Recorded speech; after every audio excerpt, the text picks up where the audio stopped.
Welcome to Local Edition on Time Warner Cable. This is the Sacramento Report, and I'm Steve Swat. In the next few minutes, we're going to talk about efforts to clamp down on what's called shakedown lawsuits against small businesses in California. My guest is Mike Gatto, who is a member of the State Assembly from Glendale, Burbank area. Thank you very much for being with us. Parts of Los Angeles. Thanks for being with us. So you have legislation that's really dealing with, unintended consequences of Proposition 65, and we should start off by talking about Proposition 65, which was passed by the voters in 1986 to protect Californians really from chemicals in their drinking water and things like that. Correct. So my legislation is designed to stop what the public are now calling shakedown lawsuits, and these are the type of lawsuits where an unscrupulous lawyer goes to a small business person and sends them a letter and says, under this law or that law, in this case Prop 65, you are liable for hundreds of thousands of dollars, but settle with me and we'll make this lawsuit go away. And one of the things that Prop 65 did is requires small businesses, if they are using dangerous chemicals, dry cleaners for example, or whatever, to post a warning to consumers that in fact these chemicals are being used, and then consumers can decide if they want to continue to use that. And so it's these warnings that are sort of the centerpiece, I guess, of a lot of these lawsuits, right? Sure. So, I think the original intent behind Prop 65 was a good one, and I certainly think it's a valid law.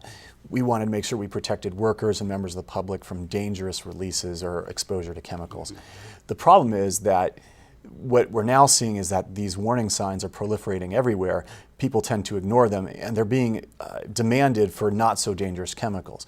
So the example that a lot of people are talking about is now Starbucks is posting in their stores that coffee beans can cause cancer.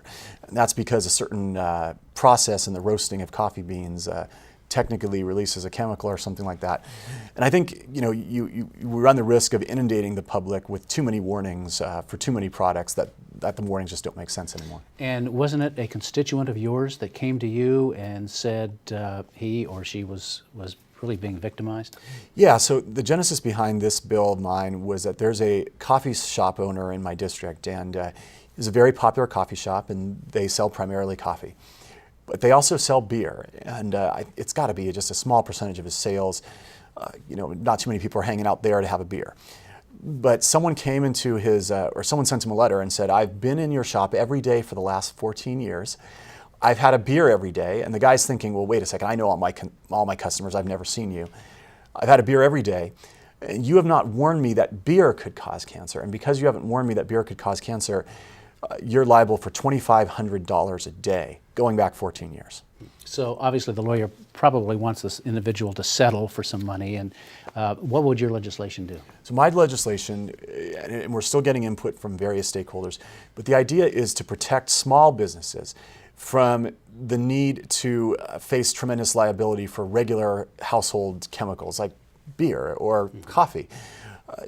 Obviously we want to protect the person who works in a welding place, and we want to make sure that his employer has to warn him or her, hey, you're being exposed to this chemical and just be careful.